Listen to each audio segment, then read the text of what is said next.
ഇന്നിവിടെ ഇരിക്കുമ്പോൾ തന്നെ എനിക്ക് 3-4 കോൾ വന്നുകൊണ്ടാണ് ഞാനിത് ചെയ്യുന്നത്. കാര്യം എന്ത് കോളിൽ വന്നതെന്ന് പറഞ്ഞു കഴിഞ്ഞാൽ 200,000 അപ്പാർട്ട്മെൻറ്റ്സ് ഉണ്ടോ എന്നുള്ള രീതിയിൽ ഒരു ആഡ്സ് ഇട്ടതിന് ശേഷം അതിനെക്കുറിച്ചുള്ള കാര്യങ്ങളാണ് എൻ്റെ അടുത്ത് ചോദിച്ചു വന്നുകൊണ്ട് വന്നത്. ഇത്രേ പറയുന്നുള്ളൂ. ദുബായ് ലാൻഡ് ഡിപ്പാർട്ട്മെൻറ്റ് ഇതുപോലത്തെ ഫേക്ക് ആഡ്സിന് വേണ്ടിയിട്ട് ഒരുപാട് ആക്ഷൻസ് എടുത്തുകൊണ്ടിരിക്കുന്ന ടൈമാണ്.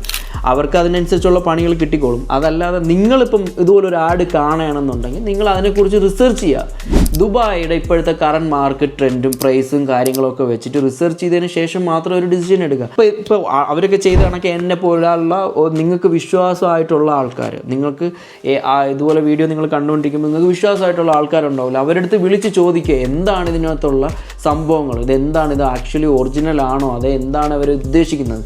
മോസ്റ്റ്ലി ആൾക്കാർ അട്രാക്റ്റ് ചെയ്യിപ്പിച്ചിട്ട് അവരെ കൺവേർട്ട് ചെയ്യിപ്പിക്കാനുള്ള പരിപാടീസാണ് ഇതൊക്കെ നടക്കുന്നത്. അപ്പം ഇതിനെതിരെയാണ് ദുബായ് ലാൻഡ് ഡിപ്പാർട്ട്മെൻറ്റ് ഓരോ ആക്ഷൻസ് എടുത്തുകൊണ്ടിരിക്കുന്നത്. സോ നിങ്ങളും അത് തന്നെയാണ് ചെയ്യാനുള്ളത്. റിസർച്ച് ചെയ്യുക. നിങ്ങൾ ഫോൺ വീഡിയോ കാണുന്നുണ്ടല്ലോ, വീഡിയോ കാണുമ്പോഴത്തേക്ക് നിങ്ങൾ കാണാൻ എടുക്കുന്ന ടൈം പോലെ തന്നെ നിങ്ങൾക്ക് റിസർച്ച് ചെയ്യുമ്പോൾ നിങ്ങൾക്ക് മനസ്സിലാവും.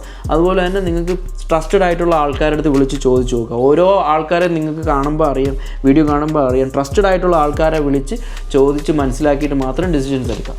ഓക്കെ.